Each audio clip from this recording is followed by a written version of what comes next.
tahun 20-an bahkan yang namanya Bung Hatta itu gandung sama Marxisme itu.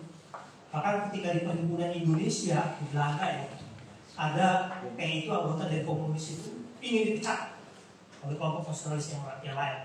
Tapi waktu itu Bung Hatta menolak secara keras pemecatan kelompok-kelompok komunis yang ada di PI. Itu menolak keras Bung Hatta. Bahkan Bung Hatta ini ya dalam buku-bukunya menulis banyak sekali tentang Marx. Dan kalau di Indonesia itu Ki Hajar Dewantoro yang dianggap orang yang pertama kali menggunakan istilah Indonesia dan sebelumnya partainya yang sepatis lalu dia menggunakan kata Indonesia. Nah, menariknya ini Ki Hajar Dewantoro ini dia seorang teosofis, seorang nasionalis, mungkin juga dianggap kiri, gurunya Bung Karno juga. Ki Hajar Dewantoro itu yang menyadur lirik internasionalisme lagu perjuangannya buruh sedunia. Ada yang tahu nggak kalau itu? Tahu ya? Ini jangan saya kayak ini pakai ini. Sentral. Artinya tahu kan? Bangun, dia kayak revolusi, ada naik itu pasang isu. Bangunlah kaum yang terdiri, bangunlah kaum yang lapar, kehendak adu senantiasa bertambah besar, hancurkan dan pahamku, tidak ada sadar. Dunia telah berganti rupa untuk kemenangan kita. Nah, karena ketika lagi terakhir waktu kekuasaannya itu di depan ya aktivis 45 yang menyanyi lagu juga internasional itu. Mereka pakai bahasa Belanda atau Jerman.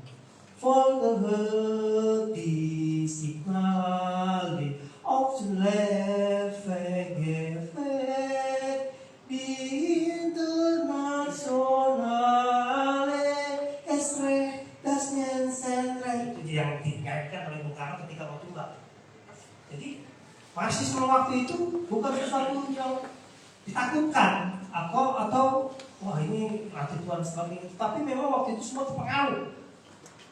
Bung Karno, Bung Hatta, Syahrir, Malaka, Semaun, bahkan Cokro, walaupun mengkritisinya, dan begitu banyak tokoh perjuangan kemerdekaan berpengaruh oleh Marx. Nah, kita harus kenal dulu Marx itu siapa. Nah, nanti kalau kayak begini dibaca aja lah di rumah ya, dibaca, jadi nggak mungkin kita ngomongin ini. Atau nanti kita nonton film yang Marx kalau ada waktu tuh, ngomongin Marx. Udah ada terjemahannya tuh, udah nonton belum? Udah ya? Kalau yang belum ada udah itu menarik, tonton juga tuh, ya. Atau di rumah ada nonton yang Marx, beberapa nonton tuh gratisan. Terus, ya, nah ini saya nanti agak masuk ke psikologisnya. Terus, ya. Nah ini bisa sama. Terus, nah ini. Jadi kita kalau epistemologisnya pemikiran Bung Karno itu, kita menengok sedikit makamnya Karl Marx yang ada di London, Inggris. Ya kemarin siapa sih yang dibuka itu? Pak John itu foto di sini ya, waktu muda pakai bunga itu. Nah, di dalam misalnya Karl Marx itu juga pernah menuliskan baris terakhir dari manifesto komunis. Workers of all lands denied. Buruh sedunia persatulah, ya kan? Dan cuplikan dari tesis ke-11 tentang Feuerbach.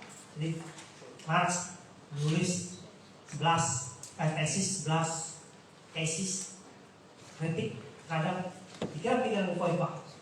Ditulis yang terakhir. Para filsuf hanya menafsirkan dunia dengan berbagai cara, tapi inti terpenting adalah bagaimana untuk mengubahnya. Nanti kita ngomong epistemologi itu sekarang. Jadi kalau teori-teori itu kan kayak gimana gitu menurut Marx. Ya berteori aja dia. Melihat keadaan ya biasa aja. Dia keadaan kritik. Oh masyarakatnya begini-begini. Oh masyarakat ini begini-begini ya kan. para dosen-dosen, teoris itu kan kayak begitu. Dia hanya menganalisa masyarakatnya, tetapi dia tidak merubah masyarakat itu sendiri. Rakyat miskin, ya udah dikritik rakyat itu miskin karena begini, karena begitu. Oh, butuh bantuannya. Tidak merubah secara radikal dari kemiskinan dan kemaratan rakyat. Terus, nah ini. Tadi kita kan kunciannya itu untuk mengenal Marx itu ada Feuerbach, ada Hegel. Nah, kita coba untuk mengkaji pemikiran Feuerbach terlebih dahulu. Nah, ini menarik. Pemikiran Feuerbach, filsafat materialisme ini dikritik bukan oleh Marx, tetapi juga bukan mengkaji pemikiran Feuerbach, bahkan mengkritisi pikiran-pikiran dan filsafat materialisme yang Feuerbach. Nah, jadi sebenarnya Feuerbach dia itu muridnya Hegel, sama seperti Marx juga muridnya Hegel dan kiri ya. Jadi si Feuerbach itu dia mengkritik pikiran daripada Hegel tadi. Keadaan menentukan kesadaran, menentukan keadaan, keadaan menentukan kesadaran. Atau yang pokok itu primernya adalah, kalau menurut Hegel adalah ide absolut. Baru yang sekundernya adalah materi. Oh, ini dibalik. Ini dikritik habis-habisan oleh Feuerbach. Bukan begitu, bukan ide absolut yang primer, tapi materi. Nah, tapi materinya ini menurut Feuerbach ini apa? Materinya itu adalah alam. Nah, ini yang dikritik oleh Feuerbach. Terus kata Feuerbach bilang hantu-hantu lah sebagainya itu atau Tuhan itu adalah imajinasinya manusia aja. Menurut Feuerbach, inilah yang dikritik oleh Bung Karno. Jadi Bung Karno itu mengkritik Feuerbach ini bahwa materialismenya Feuerbach itu adalah materialismenya ateis, atau bahasanya kalau belajar di buku-buku isi marxisme-leninisme di Uni Soviet dulu disebut sebagai materialisme vulgar, mendistorsi materi filsafat materialisme. Ini dikritik oleh Bung Karno. Nah, bisa dibantu ya. Satu lagi. Baca. Ini yang baca semuanya Bapak. Nggak ada otak. Kritik Bung Karno atas pemikiran filsafat materialisme Feuerbach. Materialisme ateis atau materialisme vulgar. Tidak ada otak, tidak ada pikiran, yang makanannya terutama sekali fosfor. Fosforlah yang menyebabkan manusia berpikir. Manusia menganggap dengan kemampuan otaknya berkuasa akan alam semesta. Manusia dapat menciptakan suara, sinar yang terang, petir, dan segala yang manusia perlukan. Membuat ego manusia merasa dirinya seperti Tuhan, bahkan menegasikan eksistensi Tuhan. Tuhan adalah proyeksi diri atau angan-angan dari pikiran manusia. Manusia bukan ciptaan Tuhan, tetapi sebaliknya manusia adalah ciptaan Tuhan. Materialisme statis atau mekanik. Feuerbach memang seorang materialis, tetapi kekurangannya adalah tidak merealisasikan antara materialisme dengan sejarah. Feuerbach menganggap sejarah sebagai satu barang mati. Namun apabila Feuerbach merealisasikan materialisme dengan sejarah, ia bukanlah seperti pandangan para filsuf materialis. Materialisme di tangan Feuerbach berpisah jalan dengan sejarah. Ini kritik Bung Karno atas pemikiran filsafat materialisme Feuerbach. Jadi Bung Karno coba untuk membedakan antara filsafat materialisme Feuerbach dengan Marx. Jadi dikritik nih, ini sama sebenarnya dengan kritik Marx. Jadi Bung Karno membaca Marx, ya, terus diramu, disetesakan pemikiran sendiri. Jadilah ini kritik dia terhadap kritik Bung Karno terhadap filsafat materialisme Marx. Yang pertama, materialisme ateis. Nah, ini nggak cocok nih kata Bung Karno dengan sosialisme kami. Kami menolak filsafat materialisme yang ekstrim. Ini dianggap filsafat ekstrim. karena dia anti Tuhan. Jadi kami sosialismenya, kami menolak filsafat materialisme ateis dari Feuerbach. Lalu Bung Karno juga bukan cuma mengkritik itu, tapi juga Bung Karno juga mengkritik Feuerbach sebagai seorang materialis yang mekanis atau bahasa sekarang statis. Jadi mekanik itu mungkin bahasa-bahasa baru kan, tapi Bung Karno memberikan istilah statis. Nanti kita tahu nih filsafat mekanik ini apa sih? Apa bedanya materialisme mekanik dengan materialisme dialektik? Nah, selanjutnya, ini kita akan membedah sedikit-sedikit materialisme mekanik ya. Selanjutnya bantu baca. Pemikiran Feuerbach amat dipengaruhi oleh materialis mekanik seperti Thomas Hobbes, Benedictus Spinoza, Paul Heinrich Dietrich von Holbach, dan Julien Ouvray de Madrid. Kelemahan dari materialisme mekanik adalah tidak melihat peranan aktif dari ide atau pikiran terhadap materi. Mereka beranggapan bahwa materi itu dalam keadaan gerak atau berubah, namun gerakannya mekanis. Gerakannya berulang-ulang seperti mesin, tanpa perkembangan atau peningkatan secara kualitatif.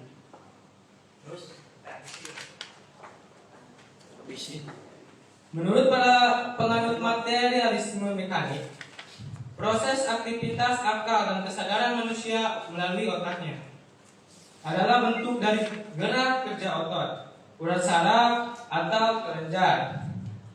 Aktivitas dari kesadaran manusia dapat dijelaskan melalui pendekatan sains. Dalam hal ini adalah hukum fisika dan kimia. Manusia dalam pandangan materialis mekanik diibaratkan sebuah mesin yang mempunyai mekanisme.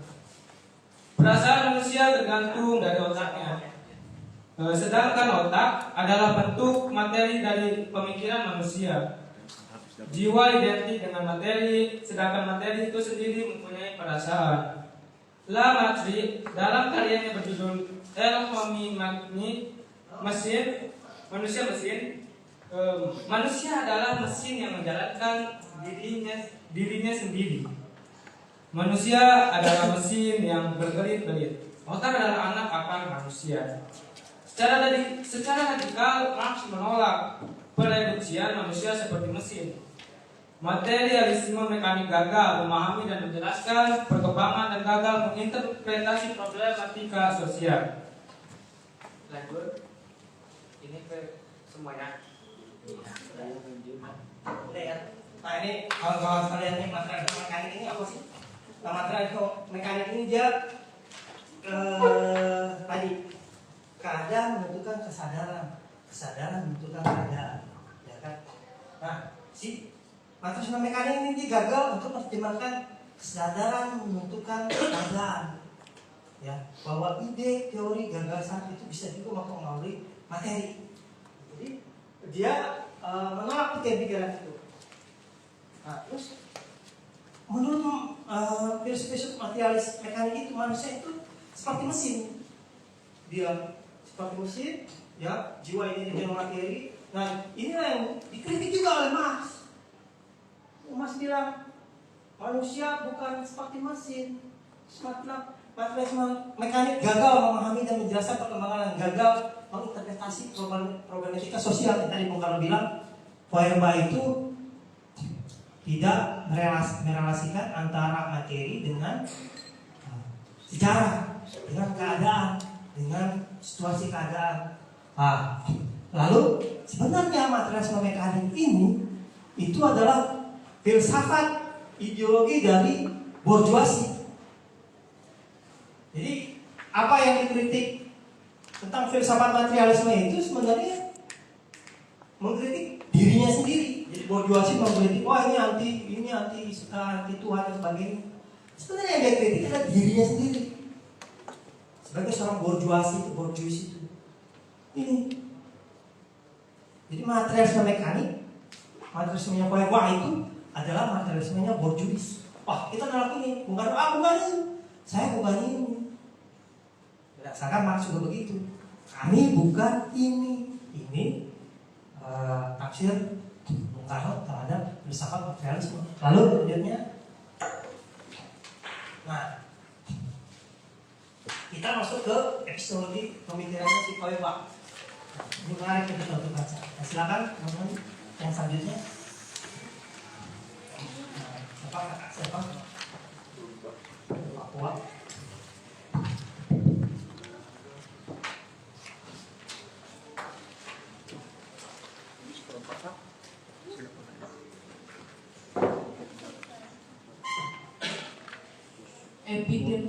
Epistemologi pemikiran Feuerbach. berangkat dari titik tolak pengenalan materi, yaitu melalui perasaan. Manusia berpikir dengan bantuan perasaan. Tanpa perasaan atau perantara perasaan, manusia tidak akan mengenal secara tetap alam atau materi. Perasaan dari seorang manusia bersifat subjektif, tetapi dasar yang melandasi kesubjektifan manusia adalah objektivitas itu sendiri. Manusia mengenal objek materi di luar dirinya dengan secara perasaan. Perasaan sebagai mediasi yang menghubungkan dengan benda-benda luar. Menurut Feuerbach,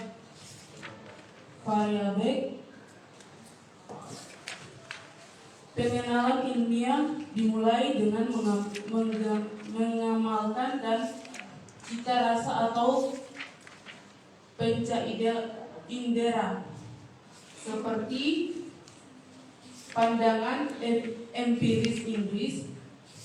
Sesuatu itu ada kalau bisa diamati. Akal, menurut Feuerbach, berperan untuk menghubungkan pengenalan cita rasa dari pengalaman yang spontan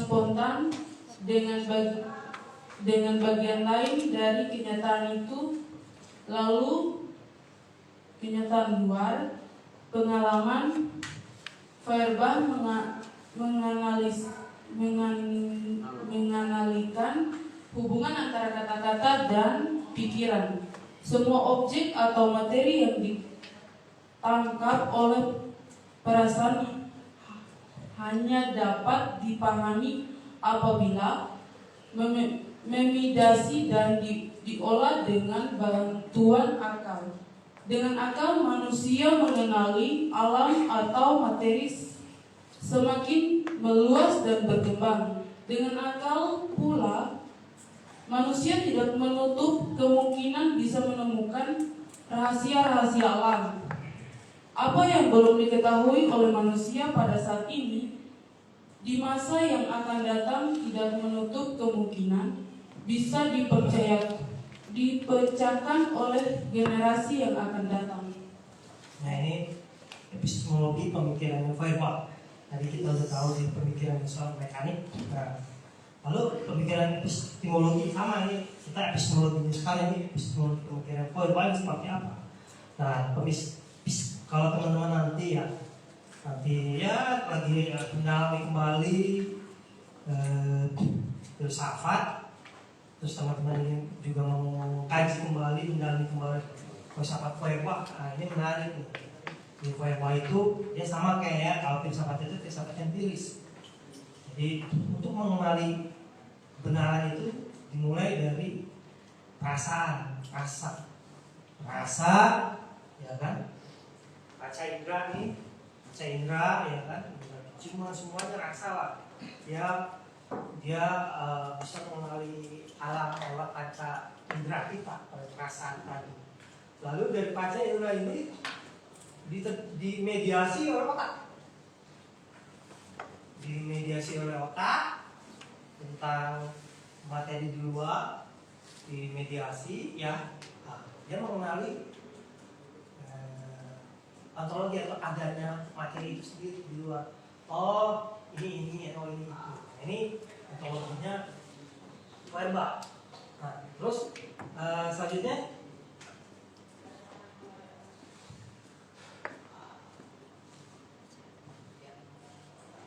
filsafat materialisme verbal. Itulah kehebatan akal dengan bantuan perasaan yang ditangkap melalui panca indera manusia. Simpulan verba adalah bukannya benda berasal dari pikiran, tetapi pikiran berasal dari benda. Benda pun adalah tak lain dan tak bukan apa yang terdapat di luar kepala saya. Jalan pikiran verba seperti Holbert yang juga mengemukakan materialisme ateistik dalam sistem de la nature of materialisme adalah sesuatu yang selalu dengan cara-cara tertentu menyentuh panca indera kita. Sedang sifat-sifat yang kita kenal dari bermacam hal ikhwal itu adalah hasil dari bermacam impresi atau berbagai macam perubahan yang terjadi di alam pikiran kita terhadap hal ikhwal itu. Sedangkan jiwa Holbeck adalah identik dengan fungsi-fungsi otak. Materialisme di tangan mereka bersifat mekanistis otomatis. itu tadi kita kan bahwa yang dikritik oleh Bung Al itu kan materialisme yang mekanik itu seperti mesin ya. Jadi seperti mesin ya, bahkan jiwa itu ya itu merupakan ya, pikiran-pikiran di otak aja. Ya nggak ada jiwa deh. Ya pikiran di otak aja. Itulah filsafat materialisme mekanik. Ya, terus selanjutnya, nah ini kita sekarang belajar tentang bukan belajar tapi apa yang dimaksudkan oleh materialisme Marx yang berbeda dengan materialisme Weber. Nah, bisa dibantu oleh kawan yang selanjutnya.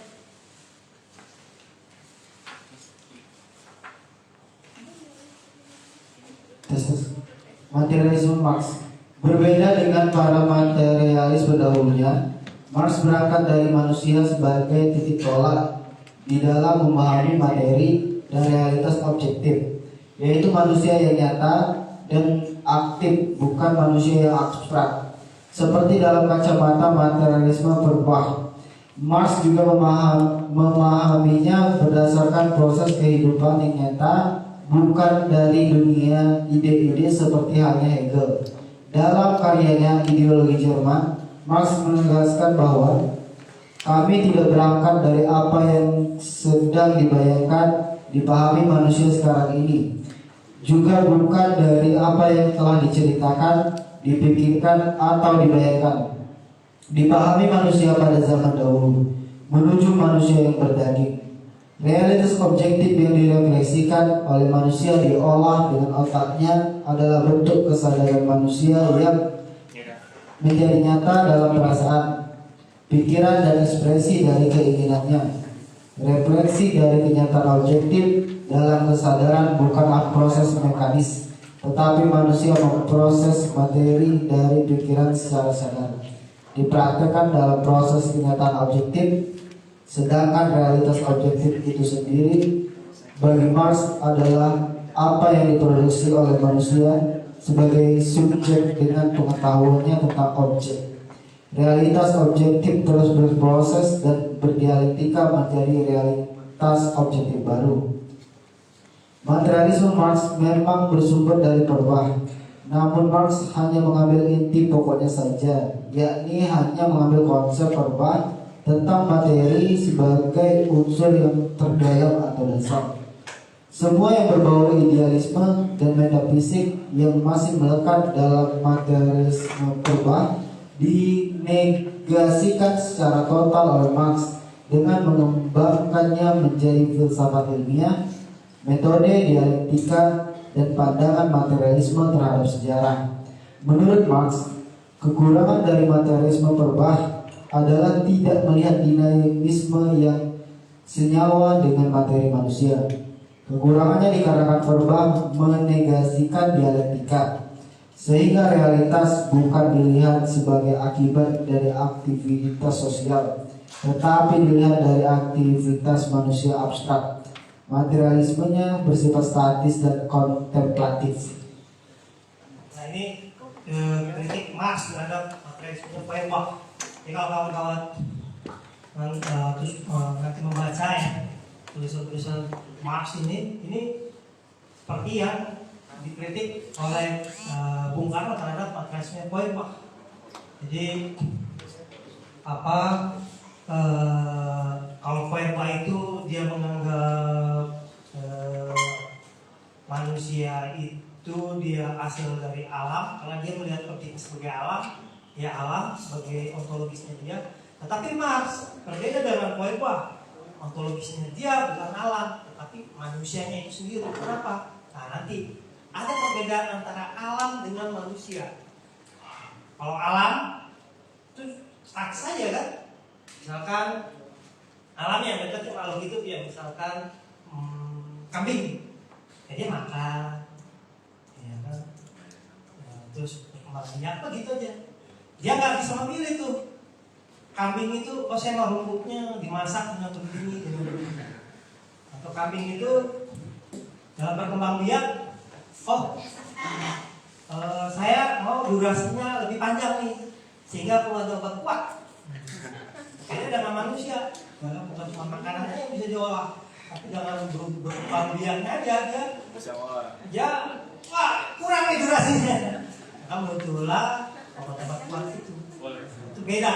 Nah, jadi manusia itu secara aktif dan sadar, sedangkan alam kan nggak begitu, nggak alam ya aja begitu aja, ya kan, nggak sadar dia. Tapi kalau manusia itu berbeda, ya kan, bahkan untuk urusan seks aja dia bisa tambah lagi. Nggak ada kambing, ya oh 5 menit, 10 menit, 20 menit, 30 menit, nggak ada sih, dia cek gitu aja. Manusia kan enggak, wah kalau perlu udah pada pakai obat kuat, wah gayanya juga beda deh. Kita muncul kitab Kama Sutra dan sebagainya itu kan kayak gitu. Nah ini beda antara manusia dengan alam. Jadi objek basis ontologisnya pas dengan Feuerbach beda. Feuerbach basis ontologisnya alam. Manusia di mana? Manusia adalah anak dari alam itu sendiri. Itu Feuerbach. Sedangkan Marx enggak, dia melihat manusianya, bukan melihat dari alam. Nah ini basis ontologisnya berbeda dengan Marx. Terus baca Dialektika Marx. ini deh. Oh terus ini yang tadi kita belajar. Nah ini kan teman-teman ini kayaknya hal yang sangat dasar sekali nih, dasar sekali untuk mengenal Marx. Nanti dengan Pak Dasono juga belajar tentang ini nih. Kalau nanti Pak Dasono ada ya materinya tadi. Jadi basis ekonomi dan kesadaran manusia yang nanti ini disebut dengan Marxisme itu dialektik ekonomi. Nah, ternyata menurut Bung Karno nggak begitu tuh. Nah, ini tafsirnya Marxisme yang Bung Karno. Jadi kritikan terhadap Hegel itu kan bukan keadaan yang menentukan, bukan kesadaran yang menentukan keadaan, tapi keadaan yang menentukan kesadaran. Marxis materinya dulu. Dia membuat pikiran manusia.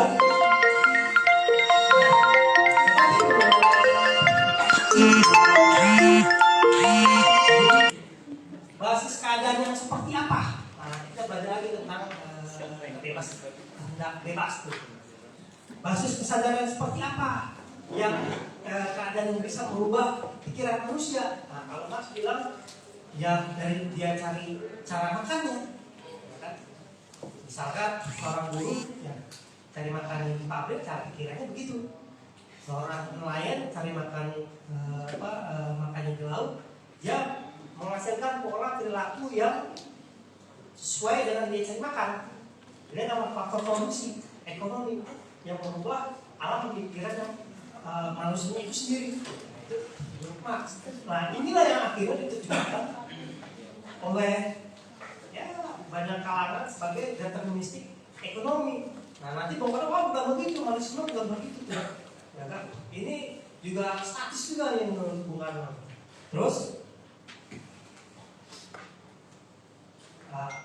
ya, lalu di dalam Marxisme itu kan ada basis struktur dan suprastruktur. Tadi kita berdasarkan tesis tadi bahwa basis struktur bangunan dasar, kondisi produksi, kekuatan produksi atau ya kekuatan produksi, hubungan produksi inilah yang Marx bangunan dasar basis ekonomi mempengaruhi suprastrukturnya, iptek, hukum, politik, ideologi. Nah, ini menurut Marx. Tetapi kalau kita menemukan kalau mempelajari Marx kembali itu bukan dari A ke B, si bangunan dasar mempengaruhi struktur, tetapi juga ada interaksi antara bangunan dasar dengan superstruktur. Dia nggak barang mati dia, tapi juga si B juga ada interaksi. Nanti yang bilang Bung Karno, ide gagasan juga mempengaruhi bentuk atau materi. Bahwa ideologi, politik, hukum, iptek ini juga bisa mempengaruhi basis ekonomi. Dilihat nanti revolusi yang gagal misalkan setelah itu sampai tumbang, ya kan? Terus bangunan ideologinya berubah, basis ekonomi itu berubah seperti Rusia sekarang itu, sama seperti Tiongkok, bahwa ide juga bisa mempengaruhi basis ekonomi. Terus ini jadi dialektika itu, yang dialektika Hegel itu, ya, itu dia bukan tiba-tiba Marx saja dia, tapi ada sebelum-sebelumnya Hegel, dan ternyata bukan Hegel aja, ada dari filsuf Yunani kuno, Zeno, Heraklitos, Socrates, Plato, Aristoteles, bahkan Ibnu Rus, rasionalis Islam, itu ngomong dialektika. Bahkan Katolik abad 12 juga Petrus Katurat, Benedict juga dia ngomongin dialektika. Sampai di abad ke-19 nih, dialektika itu juga digunakan dalam kelompok Hegelian Theory disebutnya. Tadi ada sebab bukan juga Hegelian Theory, ya kan? Juga ada juga Marx, Hegelian Theory. Ada Engels kawannya juga, Krakowski yang nantinya berantem sama Lenin. Krakowski disebut pengkhianat. Karena si dialektika ini diteruskan oleh tokoh selanjutnya ada Lenin, ada Plekhanov, gurunya Lenin juga, ada Rosa Luxemburg, ada Bernstein yang sosdem, ya, terus ada Karl Barth, teolog Protestan, ada Mauthausen, ada Bung Karno juga, mereka juga menggunakan metodologi dialektika. Terus, karena tadi kita kan pilih sama Marxisme nih, kalau untuk mengetahui Marxisme yang satunya lagi, juga belajar tentang dialektika. Dialektikanya berasal dari mana? Dari Hegel. Tapi idealismenya Hegel yang tadi, ide absolut adalah primer, yang sekundernya adalah materi. Itu dibalikkan oleh Marx berdasarkan pikiran Feuerbach, bahwa primernya itu adalah materi, sekundernya itu adalah pikiran. Nah, ini dibalik oleh Marx yang dialektika Hegel itu sebenarnya evolusi ide aja, dia bertarung, ya kan, ide absolut yang nanti ya ujungnya jiwa Tuhan dan sebagainya. Jadi dibalikkan dialektikanya Hegel ini, ya, karena terpengaruh dalam pikiran-pikiran Feuerbach, dialektikanya Hegel dibalik, bukan kesadaran yang membutuhkan keadaan, tapi keadaan yang membutuhkan kesadaran. Dalilnya itu dulu, lalu nanti berdialektika. Kalau si Feuerbach itu aja kan pakai stasis, tapi karena berdialektika, kesadaran juga bisa membutuhkan kesadaran selanjutnya. Terus nah ini tadi gambaran aja tadi ya, bukan dia ngomong tesis, antitesis, antitesa terus begitu. jadi kontradiksi. Nanti kita belajar di sini, ya. Nah, ini nih membedakan antara dialektikanya Marx, dialektikanya Hegel dengan dialektikanya Marx. Kalau ini kan tadi ide, keadilan, kebaikan, kebenaran, agama, ini idealisme absolut, ya. Terus mediasi negara, nah, sisi individu. Ini yang disebut oleh Marx sebagai filsafatnya bourgeoisie. Filsafat Jerman, bourgeoisie Jerman. Nah ini di Marx berbeda. Ini dari keadaan, dari mana? Dari faktor-faktor produksi, hubungan model produksi. Apa faktor-faktor produksi dan hubungan produksi? Kekuatan-kekuatan produksi itu. Teman-teman nggak belajar kan? Jadi kalau manusia, ini manusia nih, ya kan? Dia mau makan, urusannya makan. Kalau orang nggak makan kan mati. Dia bisa manusia itu kalau kerja pribadi makan. Kalau dia belajar kan tengah makan, ya mati juga dia. Jadi urusannya perut dulu, makan dulu. Nah, kalau dia urusan perut, ekonomi, dia harus memproduksi diri sendiri. Itu yang membedakan tadi ontologi Feuerbach dengan Marx. Manusia enggak, kalau alam kan dia nunggu gitu kan, makan aja. Kontradiksinya dengan alam dimakan, kambing dengan alam. Ya enggak ada tuh kambing. Oh saya mau rumputnya harus di enak-enakin nih, dicampur dengan rumput ini jadi rumput yang baru gitu kan, nggak begitu. Tapi kalau manusia kan enggak, ya kan? Nah, dia menggunakan otaknya sendiri dan kesadaran sendiri. Manusia dia mengolah untuk perutnya dulu. Nah, apa? Dia berproduksi, dia memproduksi komoditi barang. Ya. Caranya gimana? Ada sasaran kerja. Pertama sasaran kerja. Sasaran kerjanya apa? Di situ ada kayu, dia kan di alam kan, ada kayu, ada besi, ada apa. Nah, itu sasaran kerja. Diolah dengan alat produksi. Alat produksi nanti teman-teman bahas stomat itu nanti dia berkembang. Manusia purba mulai dari batu, melempar, panah, ya kan? Alat-alat produksi begitu. Nah, alat produksi ada sasaran kerja, ada alat produksi, ya, alat produksi, alat produk untuk produk makannya, kepentingan ekonominya, kepentingan perutnya dia. Ini jadi Marx melihat di sini. Jadi melihatnya di hubungan mode produksi. Nah, nanti kita belajar nih sehingga jadi perjuangan kelam, ya.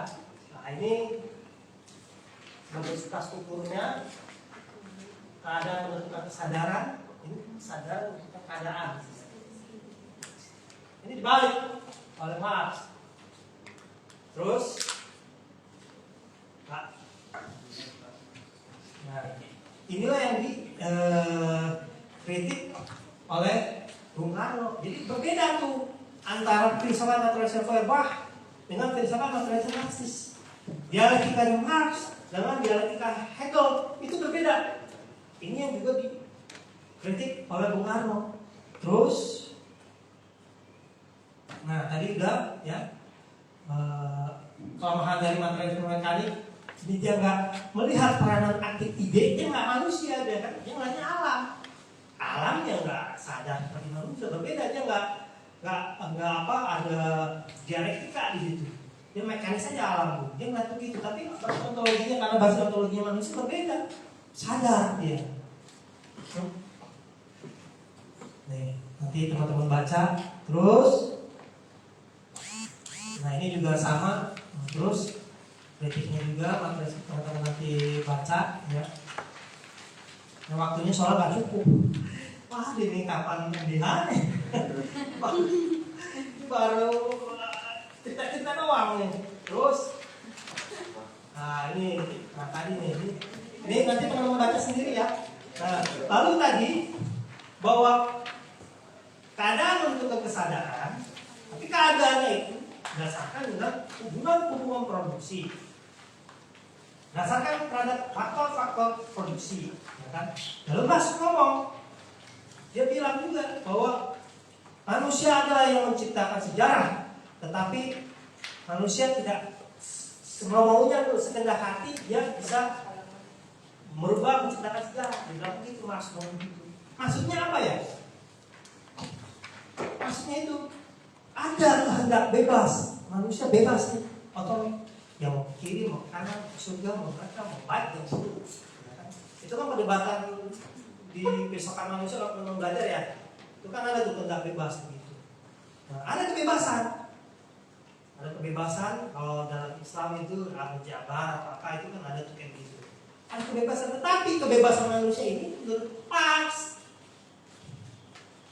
diikat dengan yang namanya dengan hubungan produksi, faktor-faktor produksi, masa hubungan dengan ekonomi. Dia nggak bisa dia tetap berusaha dengan perut, dia bebas. Ini menurut Marx. Terus, teman-teman bisa baca ini, bisa di-download sebenarnya.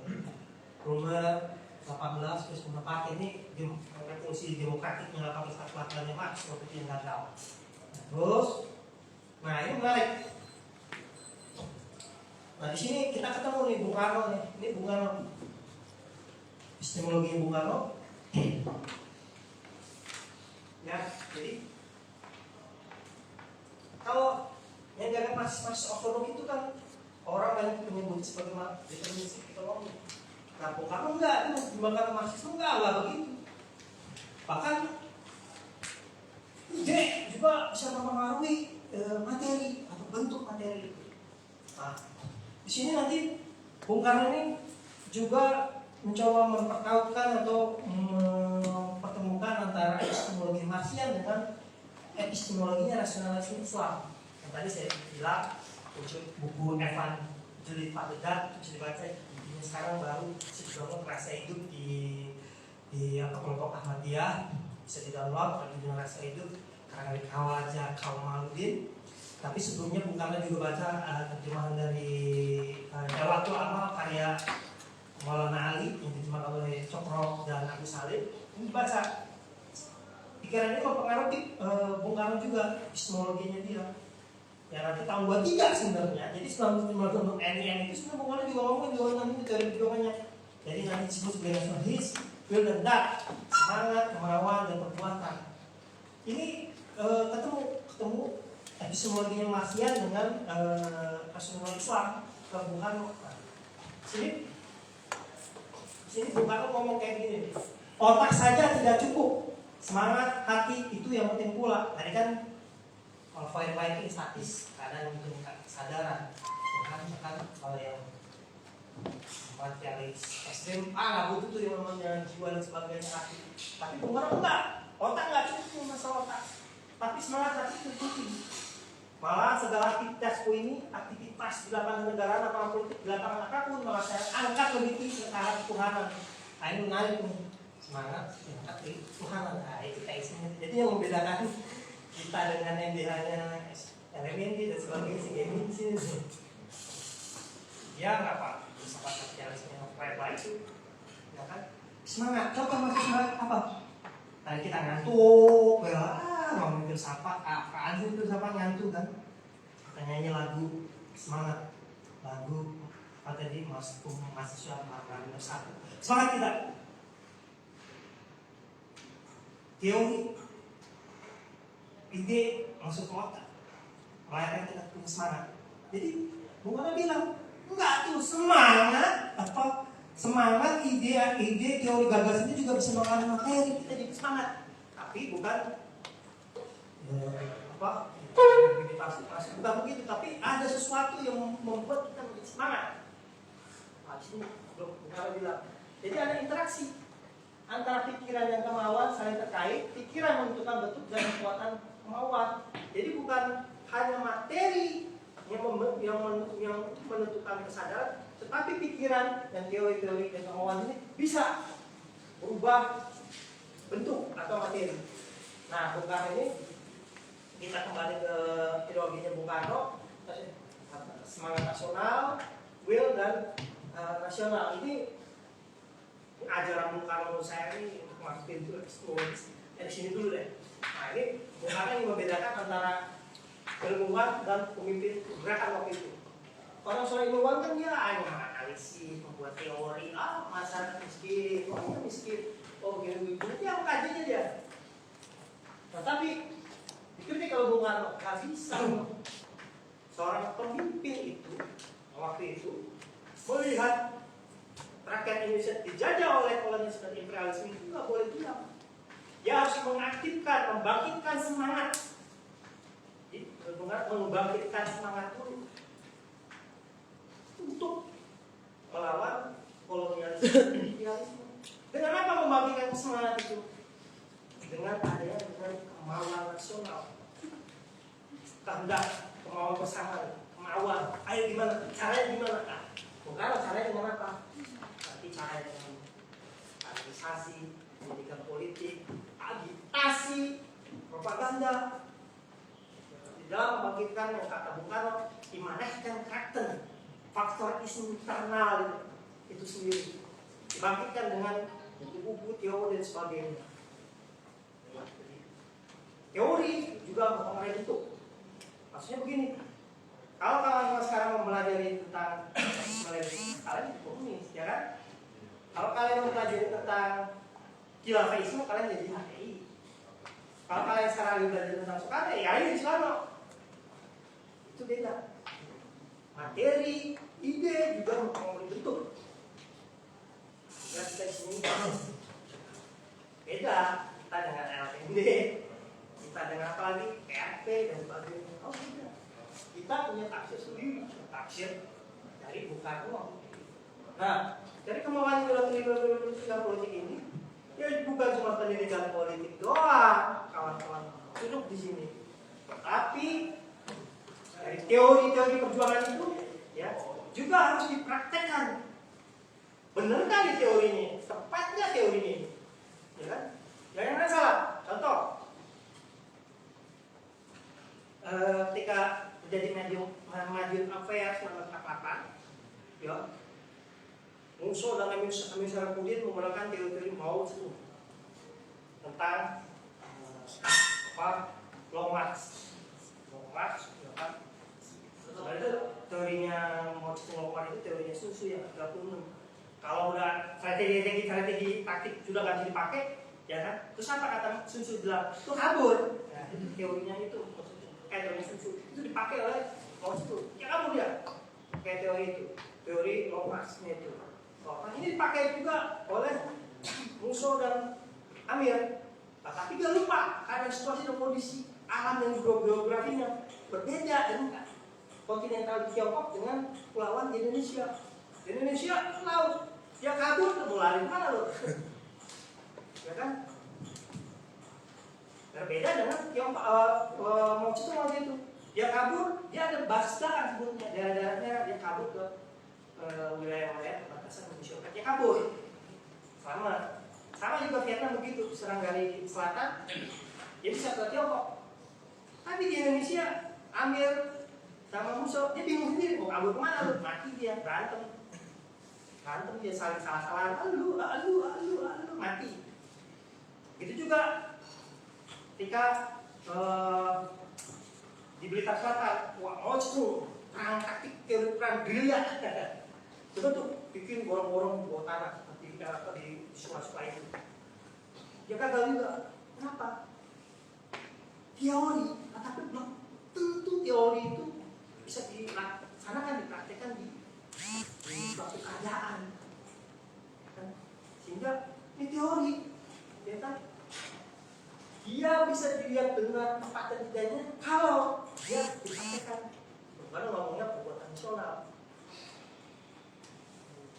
Terus dia berdialektika dari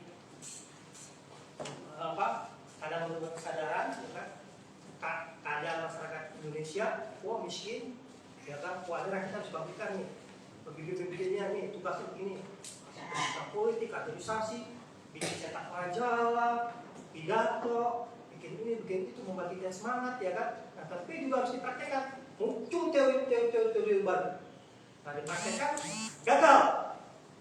Nah, gagal, wah ini nggak tepat nih. Nah, kita belajar teman-teman tulisan yang mau itu tentang praktek dan teori tentang praktek itu banyak tuh. Bahwa kegagalan adalah ibu dari keberhasilan. Dari kegagalan itu, kawan-kawan bisa belajar, oh harusnya begini nih, oh harusnya begitu nih. Berdialek lagi, berdiskusi. Itu kan seperti yang di laboratorium sosial itu kan, temu gagal, berdialektika.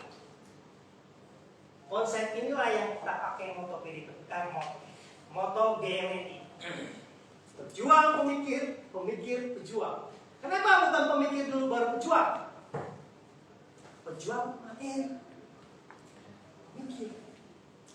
Tapi dia berdialektika, pemikir pejuang. Basis epistemologisnya Bung Karno di sini. Ada yang namanya kesadaran teori dan praktek. Tetapi basis ontologinya adalah keadaan, tindasan, dan kemaratan rakyat Indonesia waktu itu. Basis ontologinya, manusia yang sadar, objek penelitiannya, ontologi di situ. Epistemologisnya Marx. Tadi kita belajar nanti MBH, ya kan, nanti muncul nanti susunan itu sudah mengganggu demokrasi dan begitu banyak dasar dalam posisi Bung Karno. Inilah terus tadi baca, membaca ini, terus ada manusia ya tadi, terus nanti kita sampai fase ini memasuki sejarah. Nah inilah basis ontologis dan epistemologisnya Bung Karno. Keadaan materi. Ya, nanti kita belajar nasionalisme itu nanti asal akarnya dari mana? Dari keadaan masyarakat yang terjajah itu sebagai objek penelitiannya Bung Karno. Itu dulu dari keadaan, setelahnya kesadaran apa? Kita ini adalah masyarakat terjajah. Nah itu kesadaran. Kalau nggak dijajah, dia paham nggak jadi dijajah? Kayak sekarang teman-teman masih dijajah nggak? Ada yang masih atau tapi secara langsung masih dijajah enggak. Tapi kalau kalian di Irak, di Suriah, di Timur Tengah, nah itu kan kalian merasakan bahwa kami dijajah. Kalau nggak ada keadaan perang itu, di otak kita berpikir nggak, oh saya masyarakat dijajah. Nggak ada tiba-tiba begitu. Ada nggak tiba-tiba muncul begitu? Nggak ada. Jadi keadaan yang menentukan kesadaran, keadaan objek masyarakat yang terjadi itu yang lain kesadaran, oh kami ini masyarakat yang dijajah.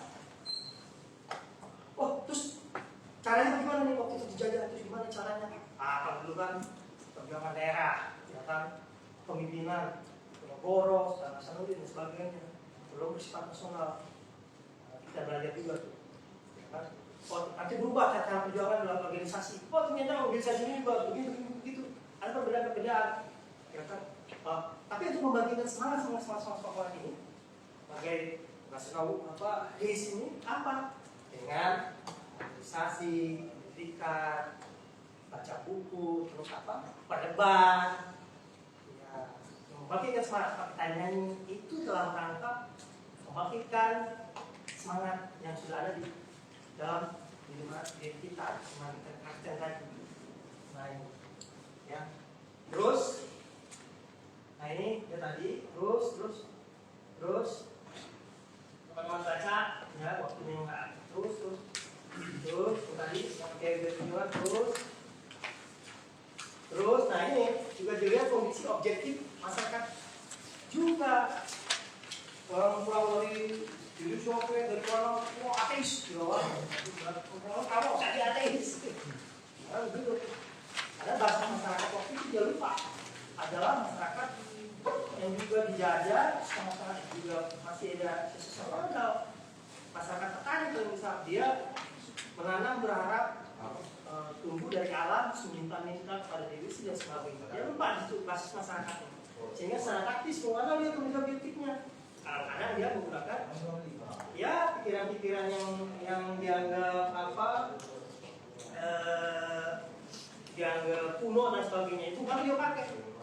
Sehingga dia untuk mengaktifkan pergerakan rakyat, dia gunakan kata-kata Mesias, Henry Cokro, Ratu Adu, dia gunakan itu, Ratu Adu akan datang itu dipakai. Jangan bukan PKI juga dulu penggunaan itu dulu namanya gerakan boyo apa gitu. Nah ini juga dipakai sebagai taktis, tapi pikiran-pikiran yang dianggap masyarakat kapitalisme itu masih percaya dengan takhil dan sebagainya itu data lebih tinggi, ya lebih ilmiahkan maksudnya. Kalian di tugas itu, ya kan, korek gini, perjuangannya nanti adalah perjuangan ini, nyakat begini. Terus. Nah, ini juga dibuktikan menurut sejarawan Indonesia Santo Kartodirjo bahwa dalam gerakan Atuh ini membangkitkan militansi gerakan ini nih. Nah, ini pakai itu Bung Karno. Terus ya. Nah, ini dari perjuangan sebagainya. Ya, terus. Nah, sudah tadi terus. Nah, ini tadi kita kembali ke kemauan nasional will dari semangat tadi dengan apa? Pendidikan politik, agitasi, propaganda, bagi kesadaran rakyat menjadi bersama rakyat, bikin mobil sendiri revolusioner, ya. Ini sebuah pemimpin bergerakan. Tetapi ideologi ini diterima nggak nih sama masyarakat, sama rakyat? Jangan-jangan, mulutnya bagus, tetapi terima 1-2 biji orang lagi nggak? Bukan terima, mana dia bilang? Nah, harus dijalankan dia. Menarik tidaknya identitasnya, terus rasa mampu, membangkitkan semangat, tenaga dan sebagainya. Ini ada hubungan interaksi antara pemimpin dan masyarakat. Lewat apa nanti?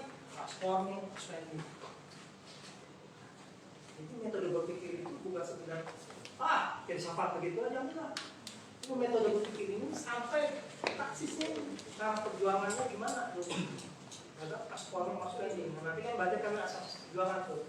Ya kan ada radikal revolusioner, ada demokrasi, ada sektor lain, transport, spending, ya kan? Nggak ada nggak itu?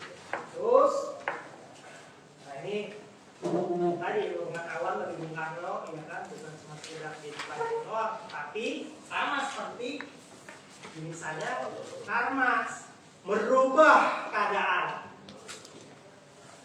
Jadi keadaan itu bertindak, marah dan sebagainya dia nggak diam. Tapi tugasnya adalah merubah keadaan. Terus, nah ini contoh-contoh dari dinamis saja tadi udah ini ya. Terus nanti baca teman-teman baca nanti ini tadi sama seperti dari saya aja ya. Terus, udah habis ngadu ya.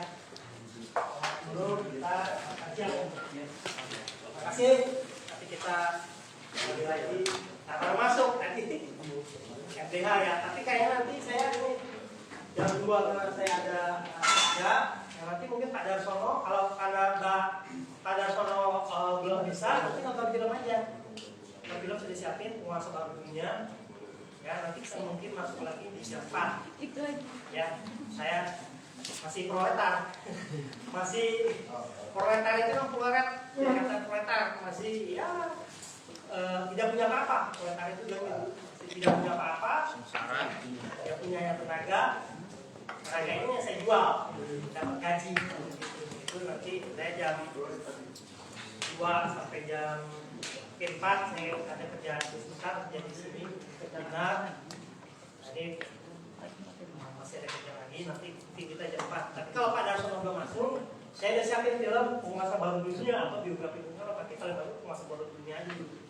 Besok baru nonton senang biografi Bung Karno. Terima kasih. Selamat siang.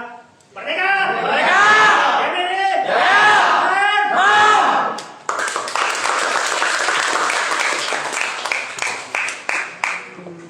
Oke, terima kasih kepada Mas Darwin yang sudah memaparkan materi.